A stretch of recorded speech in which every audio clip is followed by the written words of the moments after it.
Hello everyone, welcome back to my channel CD daily vlogs. నేనైతే పీజీలో ఉన్నానని చెప్పాను కదా. సో నేను మా ఫ్రెండ్ కింద పెట్టిన కర్రీ నచ్చలేదని టొమాటో రైస్ చేసుకున్నామండి. సో ఎలా చేయాలో మీకు చెప్పేస్తా. ఫస్ట్ ప్యాన్లో 2 టేబుల్ స్పూన్స్ ఆయిల్ యాడ్ చేసి లైట్గా జీలకర్ర అండ్ ఆవాలు అండ్ కొంచెం మిరపకాయ వేసి కొంచెం ఫ్రై చేసిన తర్వాత కర్రీ లీవ్స్ యాడ్ చేసుకోండి. వన్స్ అవి లైట్ రోస్ట్ అయ్యాక చిల్లీస్ ఆల్రెడీ స్లైస్ చేసుకున్నాం కదా, అవి యాడ్ చేసుకోండి. అండ్ నెక్స్ట్ ఆనియన్స్ని మనకు నచ్చినట్లు కట్ చేసుకోవచ్చు. నేనైతే కొంచెం పొడుగ్గానే కట్ చేస్తాను, నాకు ఇలా ఉంటేనే ఇష్టం కాబట్టి. వన్స్ అది కూడా లైట్ గోల్డెన్ బ్రౌన్ వచ్చిన తర్వాత కొంచెం గార్లిక్ పేస్ట్ వేయండి. ఇది వేయడం వల్ల మనకి టేస్ట్ బాగుంటుంది.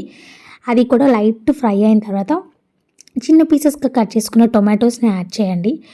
ఇది కొంచెం బాగా కుక్ అవుతున్నప్పుడు లైట్గా సాల్ట్ వేయండి. సో సాల్ట్ వేయడం వల్ల ఇంకా మంచిగా కుక్ అవుతుంది.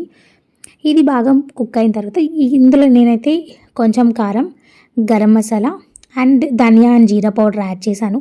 సో ఇవి వేయడం వల్ల కొంచెం బిర్యానీ టేస్ట్ వస్తుంది అండ్ టొమాటో రైస్ కూడా చాలా టేస్టీ ఉంటుందండి. ఇది బాగా మిక్స్ అవ్వాలి. కొంచెం లో ఫ్లేమ్లోనే ఉంచి బాగా కలుపుతూ ఉండండి.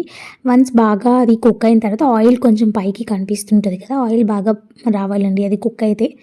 ఇది చూసారా, ఈ స్టెప్లో అయితే బాగా కుక్ అవుతుంది, కనిపిస్తుంది కదా ఎలా మంచిగా ఆయిల్ అనేది బాగా పైకి వస్తుంది కదా. సో ఇలా ఉన్నప్పుడు మాత్రమే మనం రైస్ని వేసుకోవాలి. నేనైతే ఇక్కడ 2 కప్స్ ఆఫ్ రైస్ తీసుకున్నాను. నేను మా ఫ్రెండ్ ఇలాంటివి ట్రై చేస్తూ ఉంటాం అప్పుడప్పుడు. అది బాగా మిక్స్ చేయండి. అంతే, సింపుల్ రెసిపీ. ఈసారి మీరు కూడా ట్రై చేయండి ఎలా ఉంది అని. మీకు ఎవరికైనా పీజీలో ఇలాంటివి చేస్తున్నారా అంటే నాకు కామెంట్ బాక్స్ షేర్ చేయండి అండి. ఇంకా రెసిపీస్ చెప్పండి, నేనైతే ట్రై చేస్తాను. Thanks for watching my channel. Please like, share and subscribe. Bye.